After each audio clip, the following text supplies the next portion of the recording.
When I saw her face through the peephole, my whole body went cold. Sarah, my ex-wife, the woman who had destroyed our family 6 years ago when she ran off with her yoga instructor. The woman who had missed our daughter Emily's graduation last month because she was on a spiritual retreat in Bali. I opened the door just enough to see her clearly. She looked different, older, thinner, her once shiny blonde hair now dull and pulled back in a messy bun. But what really shocked me was the little girl clinging to her leg, maybe 4 years old, with the same big blue eyes Sarah used to have before life hardened them. "Mark," she said, and I could smell the cigarette smoke on her clothes. We need to talk." The child looked up at me with curious eyes. "Are you my new daddy?" she asked in a tiny voice. My stomach dropped. I felt like I'd been punched. This was his child, the yoga instructor's daughter. And Sarah had the nerve to bring her here? "Whoa, wait right there," I said, stepping outside and closing the door behind me so Emily wouldn't hear. "What the hell are you doing here, Sarah? And what kind of question is that to teach a child to ask?" Sarah's eyes filled with tears. "I'm sorry, I didn't mean... It's just that Jason left us. He took all our money and moved to Costa Rica. I have nowhere else to go." I actually laughed, a bitter, angry sound. "So, let me get this straight. When Mr. Perfect abandons you, suddenly you remember where your real family lives? What about the last 6 years, Sarah? What about all the birthdays and Christmases you missed? What about when Emily had her appendix out, and you couldn't be bothered to return my calls?" The little girl started to cry, burying her face in Sarah's jacket. Sarah knelt down to comfort her, then looked up at me with those pleading eyes I used to fall for. "Mark, please, just hear me out. I've changed. I realize now what I threw away, and Emily deserves to know her sister." Sister. The word hit me like a truck. I looked at the little girl again, really looked at her. The shape of her nose, the way her eyebrows arched. No, it couldn't be. "You're telling me..." My voice cracked. "This is Emily's sister? My daughter?" Sarah nodded, fresh tears streaming down her face. "I was going to tell you, I swear. But then things got complicated with Jason and..." I didn't let her finish. I turned around, walked back inside, and slammed the door so hard the pictures on. The wall rattled. I leaned against the door, my heart pounding, trying to process what I just heard. "Dad?" Emily's voice came from the living room. "Who was that?" I took 3 deep breaths before answering. "No one important, sweetheart." But my hands were shaking.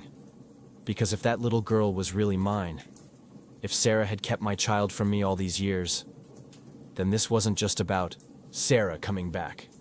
This was about a secret that could destroy everything all over again, and I had no idea what to do next.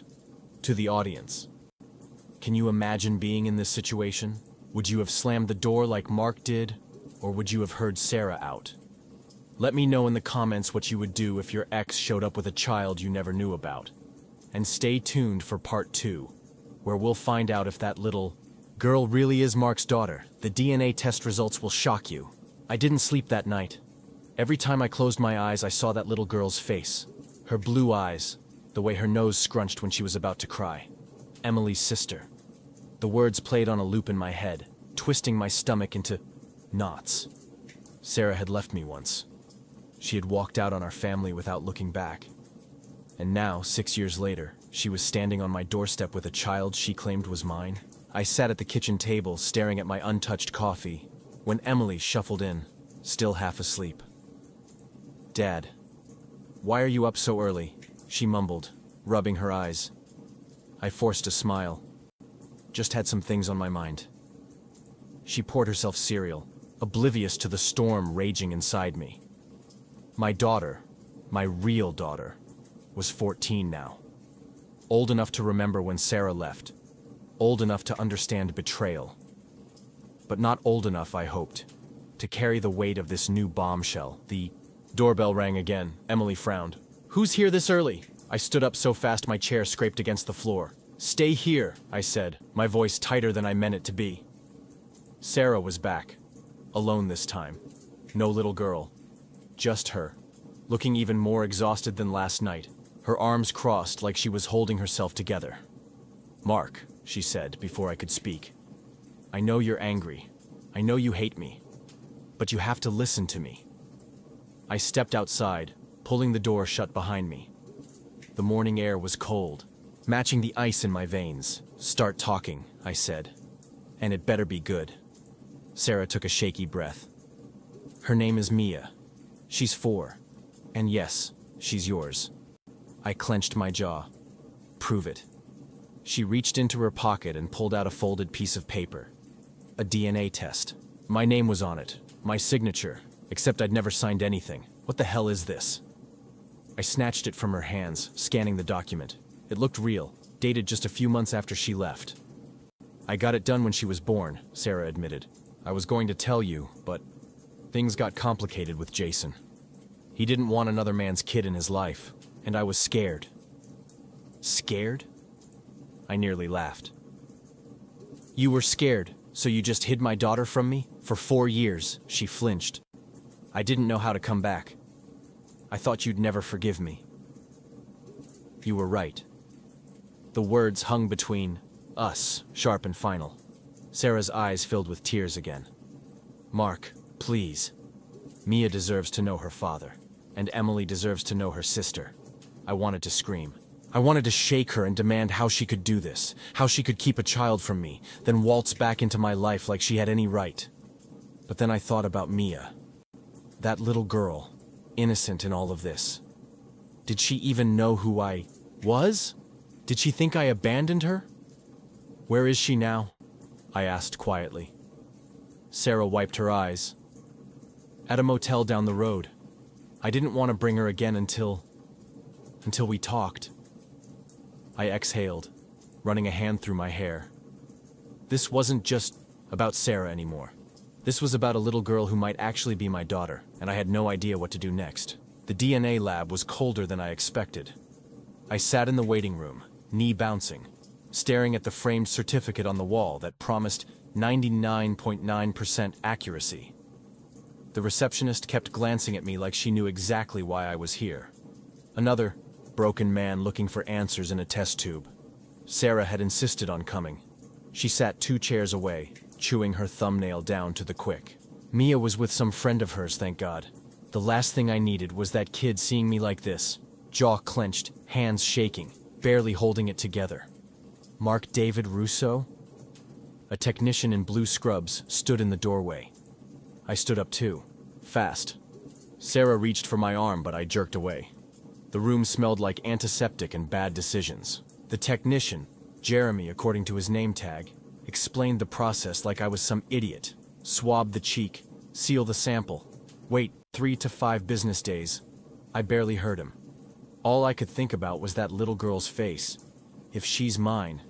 The cotton swab scraped against the inside of my cheek. It shouldn't have hurt, but it did. Sarah went next. When she sat down, the chair creaked under her weight. She'd gotten thinner since she left. The woman who'd walked out on us had been all yoga-toned arms and designer jeans.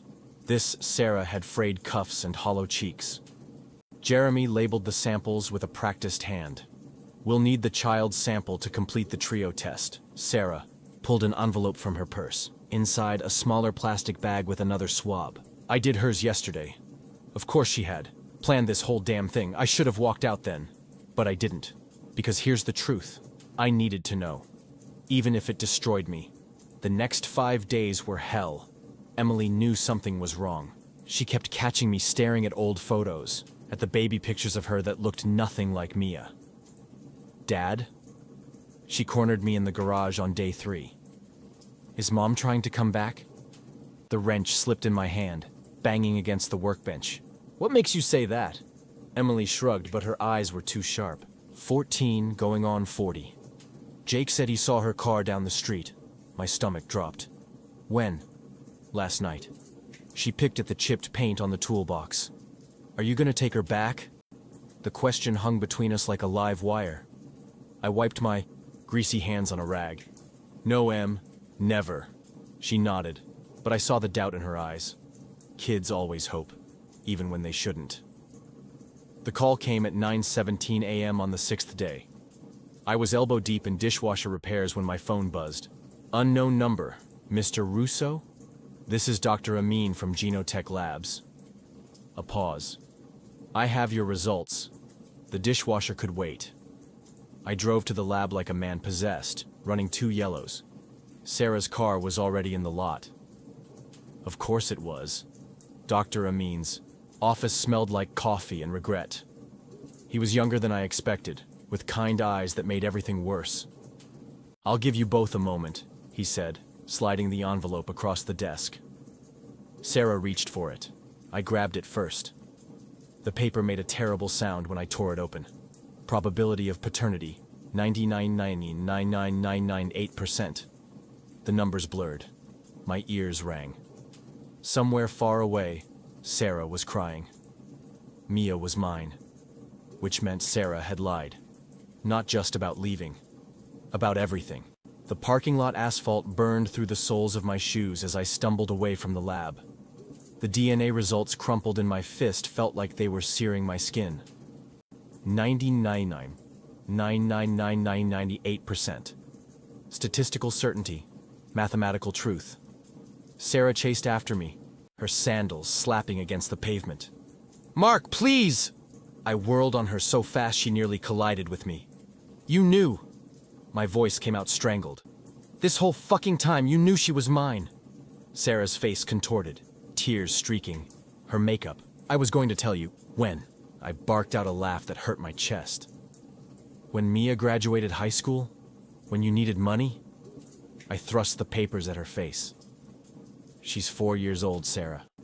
4 years you let me miss. First steps, first words. All of it. The weight of it hit me like a sledgehammer. My knees nearly buckled. I braced myself against a parked car, the metal scorching hot under my palms. Sarah wiped her nose with the back of her hand. "Jason threatened to leave if I told you. He didn't want—" "I don't give a damn what Jason wanted," my shout echoed, across the empty lot. A woman loading groceries into her minivan froze, then hurried her kids inside. Sarah flinched, but stood her ground. "What do you want me to say, Mark? That I'm sorry? I am. That I regret it? Every single day." Her voice dropped to a whisper. "But she's here now. She's yours. And she needs her father." The words slithered under my skin, because she was right, and that was the worst part. The house was too quiet when I got home. Emily was at soccer practice. Jake was God knows where, probably smoking weed behind the 7-Eleven with his dropout friends. The silence gave me too much space to think. I poured 3 fingers of bourbon but didn't drink it. Just stared at the amber liquid, watching the afternoon. Light fracture through the glass. Mia was mine, my blood, my DNA. And Sarah had kept her from me for 4 years. The front door creaked open. Emily's cleats clacked against the hardwood. "Dad?" I quickly shoved the DNA results under a magazine. "Hey, champ, how was practice?" She dumped her gear by the stairs, her ponytail damp with sweat. "Coach made us run suicides till puked." She eyed the untouched bourbon. "You okay?" "No, not even close." "Just tired," I lied. Emily hesitated. Then, like she could sense the tectonic shift in our lives, sat down across from me. "It's Mom, isn't it?" I exhaled through my nose. The truth sat like a grenade in my lap. One pull of the pin and everything would blow apart. But Emily deserved to know. I slid the papers across the table. Emily's reaction was worse than I feared. "She's my sister?" Her voice cracked. "All this time. And Mom just... what? Forgot to mention it." She launched up from the table, sending her water bottle crashing to the floor. How could she do that? How could she keep that from us? I caught her by the shoulders as she started to hyperventilate. "Breathe, Em. Just breathe." She shoved me away, tears streaking down her flushed cheeks. "Don't tell me to breathe. That's my sister out there. My actual sister." Her eyes widened with sudden horror. "Does Jake know?" "Not yet." Emily paced the kitchen like a caged animal. "We have to meet her, like now, today." "Whoa, slow down." I grabbed her wrist. This isn't some Disney movie where we all hug it out. There are legal things to figure out. Custody, visitation. Emily yanked her arm free. She's family, Dad. Your daughter, my sister. Her voice dropped to a whisper. Don't you want to meet her? The question gutted me, because the truth was, I was terrified. What if she hated me? What if Sarah had poisoned her? Against us? What if the doorbell rang? Emily froze. We both knew who it was before I even looked through the peephole.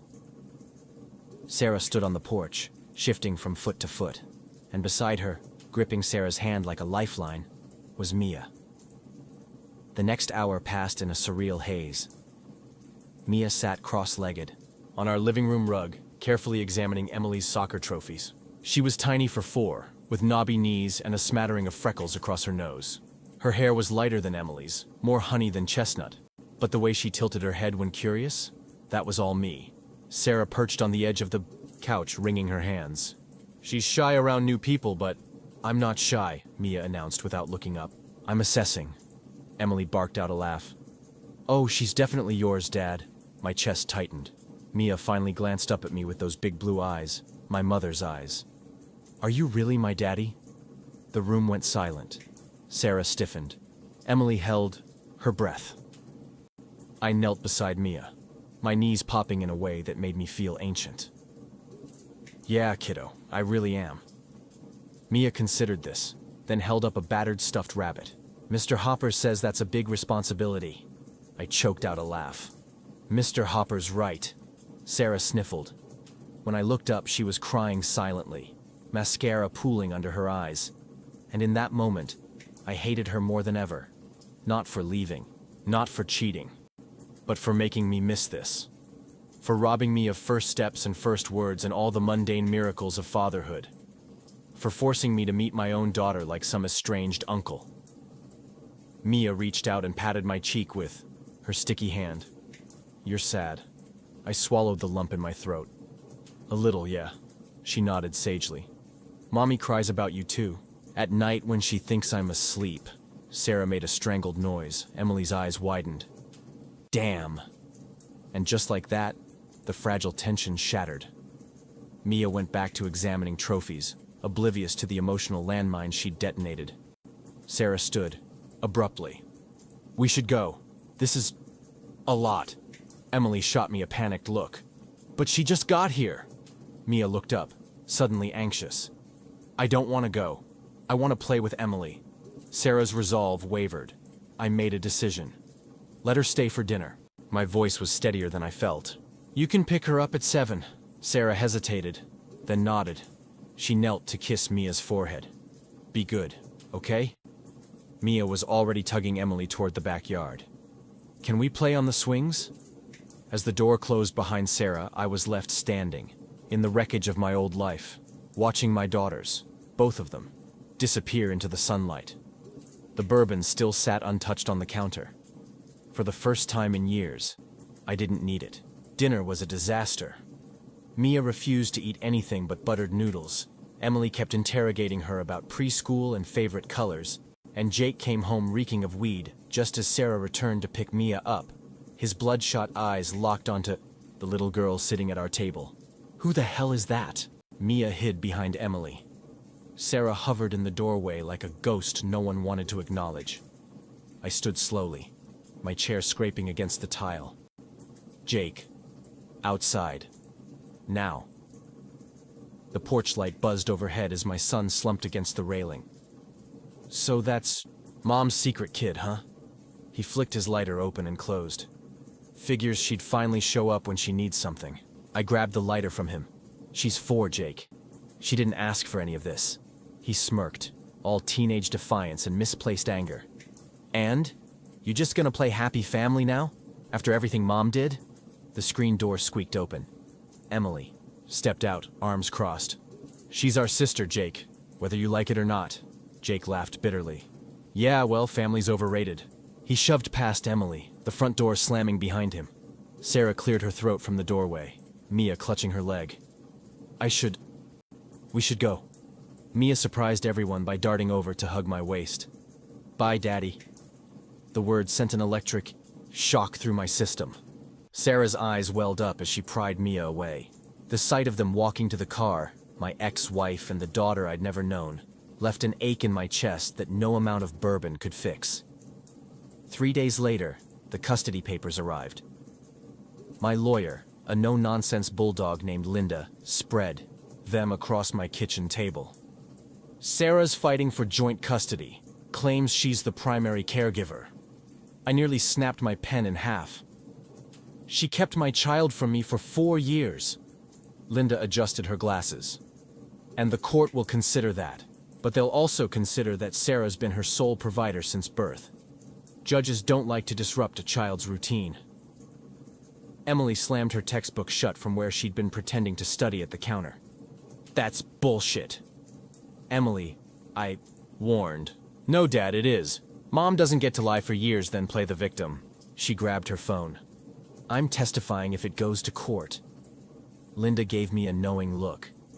A character witness could help, especially one who can speak to Sarah's inconsistent parenting. The thought of putting Emily through that made me sick, but the thought of letting Sarah walk away with my daughter again made me sicker. The supervised visitation center smelled like disinfectant and broken promises. Mia colored at a tiny table while Sarah and I sat on opposite sides of the room, a social worker monitoring every interaction. You look tired, Sarah said softly. I didn't respond. I'd been up all night reviewing custody strategies, replaying every mistake that led us here. Sarah twisted her wedding ring, the one I'd given her, the one she'd apparently kept all these years. Jason never wanted kids. When I got pregnant, he made me choose. I finally looked at her, and you chose wrong. Mia held up her drawing, a lopsided house with 4 stick figures. That's you, and Mommy, and Emily, and me. She frowned. Where's Jake? Sarah and I exchanged a glance. The first honest moment we'd shared in years. Jake's complicated, I said. Mia nodded sagely. Like fractions. The social worker hid a smile. That night, Jake came home with a black eye. He refused to say how he got it. But the rumors reached me anyway. A fight at the skate park, shouted accusations about deadbeat moms and replacement kids. I found him icing his face in the bathroom. You want to talk about it? He glared at me through the mirror. Why start now? The gash above his eyebrow needed stitches. As I cleaned it, he finally muttered, Is she really my sister? The alcohol swab hovered over his wound. Yeah, Jake, she really is. He winced as I pressed the bandage on. Does she know about me? The question cracked something open in my chest. She will. Jake studied his bruised knuckles. Maybe I could meet her. Not at some stupid visitation center, like for ice cream or something. It was the closest he'd come to admitting he cared in years. The ice cream parlor was Mia's choice. She sat between Emily and Jake, swinging her legs, utterly unaware of the tectonic shift she'd caused in our family. Jake's your brother, Emily explained between licks of mint chocolate chip. That means he has to protect you from bullies. Jake rolled his eyes but didn't correct her. Mia studied him with open curiosity. Do you have a sword? Jake snorted. What? For fighting bullies, Mia said matter-of-factly. Emily burst out laughing. Jake's lips twitched, the closest thing to a smile I'd seen from him in months. Sarah watched from across the table, her eyes shining. When Mia scrambled into her lap, she pressed a kiss to her hair and mouthed, "Thank you," to me. I didn't acknowledge it, because this wasn't for her. It was for Mia, and maybe, just maybe, for the broken pieces of us that were starting to fit back together in ways I never expected. The courtroom smelled like lemon polish and stale coffee. I adjusted my tie for the 5th time, watching Sarah whisper with her attorney at the opposite table. She wore a demure navy dress, the kind she used to wear to parent-teacher conferences, and kept glancing at the door where a social worker was keeping Mia occupied in the hallway. Our lawyer, Linda, nudged me. Stop staring. You look like you want to murder her. I flexed my hands against my thighs. I just want my daughter. The judge entered, and we all rose. Judge Wilkins was a no-nonsense woman in her 60s with a reputation for cutting through bullshit. She skimmed our file with a frown that made my stomach drop. Mr. Russo, she began. You're petitioning for primary custody of a child you've known about for... She checked the paperwork. 3 weeks? Sarah's attorney, a slick guy, in an expensive suit, smirked. Linda stood smoothly. Your Honor, my client was deliberately kept from his daughter for 4 years by the mother. The paternity test confirms... Yes, I've seen the test, Judge Wilkins interrupted. Ms. Russo, care to explain why you withheld the child? Sarah's hands trembled as she stood. I was... afraid. Jason, my ex-partner. He didn't want children. When I found out I was pregnant, he gave me an ultimatum. The judge's pen tapped against the desk. So you chose him over your child's right to know. Her father? Sarah's face crumpled. I thought I was protecting her. Emily made a disgusted noise beside me. The judge shot her a warning look. The next hour passed in a blur of legal arguments. Sarah's team painted me as a workaholic who'd emotionally neglected our marriage. Linda countered with school records showing I'd attended every parent-teacher conference, every soccer game, while Sarah had been absent for years. Then the judge dropped the bomb. I'd like to speak with the child. Mia sat in the judge's chambers, swinging her legs in a chair too big for her. She clutched Mr. Hopper, eyeing Judge Wilkins with cautious curiosity. Do you know why you're here today, Mia? The judge asked. Gently, Mia nodded. Mommy and Daddy are fighting over me. The bluntness of it hit me like a punch. Sarah stifled a sob. Judge Wilkins leaned forward. Who do you want to live with? Mia's lower lip wobbled. Why can't I live with both?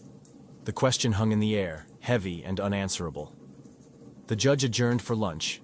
We ate at a diner across the street. Me, Emily, Jake, and Linda. Sarah had taken Mia to the courthouse cafeteria. Jake stabbed at his pancakes. This is fucked up. Linda didn't even chide him for swearing. Family court usually is. Emily pushed her fries around. What happens if we lose? I had no answer. The thought of Mia disappearing again, of Sarah taking her to God knows where, made the coffee in my stomach turn to acid. Linda's phone buzzed. She read the message, then looked up sharply. We need to get back. Now. Sarah was hysterical when we returned. She's gone. Mia's gone. My blood ran cold. The social worker was pale, speaking rapidly into her phone. Judge Wilkins stormed into the hallway. What in God's name happened? The social worker trembled. I stepped away to take a call. She was right here. Sarah clutched my arm, nails digging in. He took her. I know he did. Who? I demanded. Sarah's face was sheer terror. Jason. The next 2 hours were the longest of my life. Police swarmed the courthouse. Security footage showed a man in a baseball cap leading Mia out by the hand. She went willingly. Jason must have told her some story. Sarah collapsed into a chair, gasping between sobs. He called last week. Said if I didn't drop the custody case, he didn't finish the sentence. I wanted to shake her. I wanted to scream. Instead, I called every contact I had. Cops, private investigators, even an old army buddy who worked security at the airport. Emily sat frozen beside Jake, tears streaming silently down her face. Then my phone rang. The park was deserted except for a lone figure on the swings.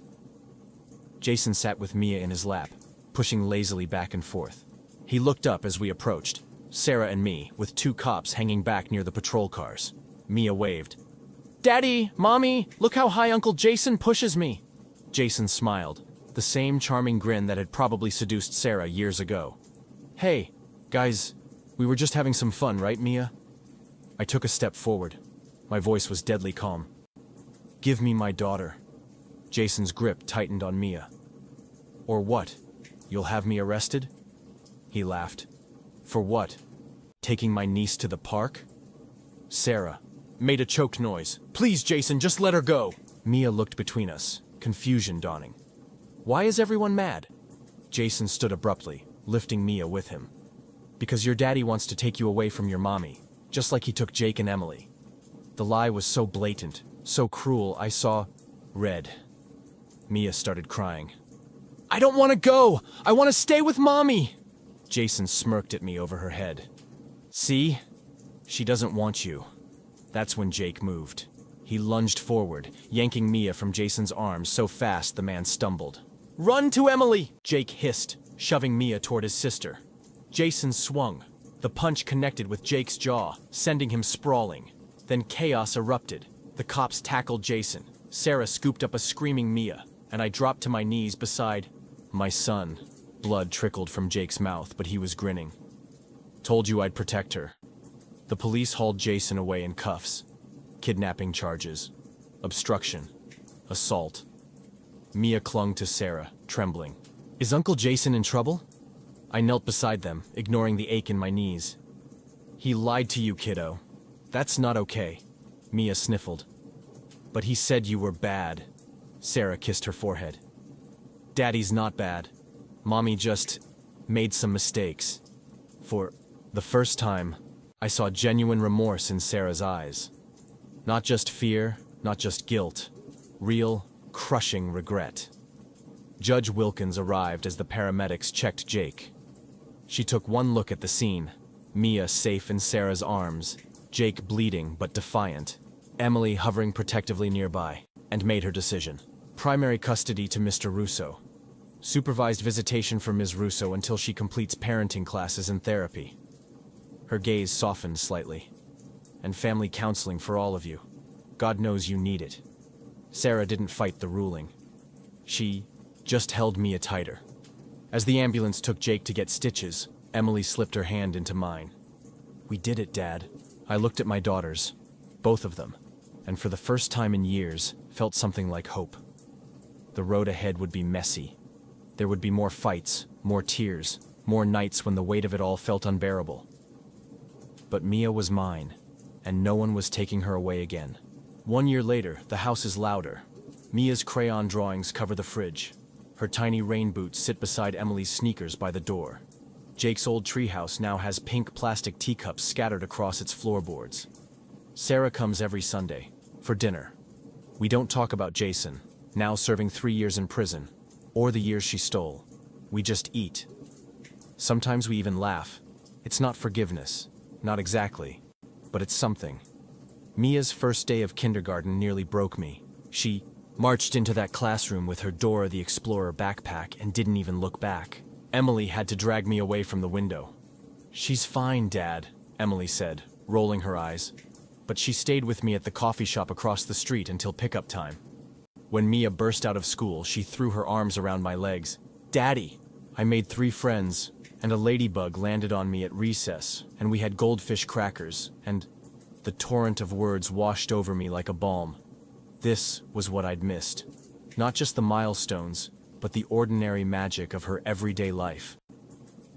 Jake got his GED. He announced it by slamming the certificate on the dinner table.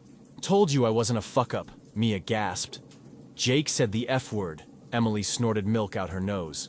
Sarah pretended not to hear. I just stared at that piece of paper like it held the secrets of the universe. Later, I found Jake teaching Mia how to skateboard in the driveway. He held her hands as she wobbled, his voice uncharacteristically patient. Lean forward, midget. No, not that much. The board shot out from under her. Jake caught her before she hit concrete. Mia giggled wildly. Again! Jake looked up and saw me watching. Instead of his usual scowl, he just shrugged. Someone's got to teach her to be cool. Emily graduates next month. She got into state with a partial soccer scholarship. Last week, I caught her showing Mia how to do homework at the kitchen table. Mia scribbling nonsense in a notebook while Emily pretended to grade it. A+, Emily announced solemnly. Best sister ever. Mia beamed like she'd won the Nobel Prize. Sarah's seeing someone. A quiet accountant named Greg who brings overly complicated board games to family game night. He treats Mia like a princess and ignores Jake's death glares with impressive calm. The first time Greg shook my hand, I wanted to hate him. But Mia adores him. And Sarah. Sarah seems lighter these days. Less haunted. We'll never be what we were. Some fractures don't heal clean. But we're learning to parent around the cracks. Last night, Mia woke up screaming from a nightmare. I got to her room first. She was sitting up in bed, tears streaming down her face. I dreamed you went away like Mommy did. The raw terror in her voice undid me. I gathered her up, her tiny frame shaking against mine. I'm not going anywhere, kiddo, not ever. She sniffled. Promise? I I kissed the top of her head. Cross my heart. Mia pulled back to study my face with those serious blue eyes. Then she nodded, satisfied, and curled against my chest. Okay. Just like that, she believed me. And for the first time in years, I believed in something too. To the audience, this is where our story ends. Not with a perfect, happy ending, but with a real one. Life after betrayal isn't about going back to how things were. It's about building something new from the pieces that remain. Was Mark right to let Sarah stay in Mia's life? Should he have fought harder for full custody? Could you ever forgive what Sarah did? Let me know in the comments. I read every single one. And if this story resonated with you, share it. Someone out there needs to know that broken families can still find their way. Thanks for watching until the end. If you want more raw, real stories like this, check out my other videos. And don't forget to subscribe. Because the truth, it's never simple, but it's always worth telling.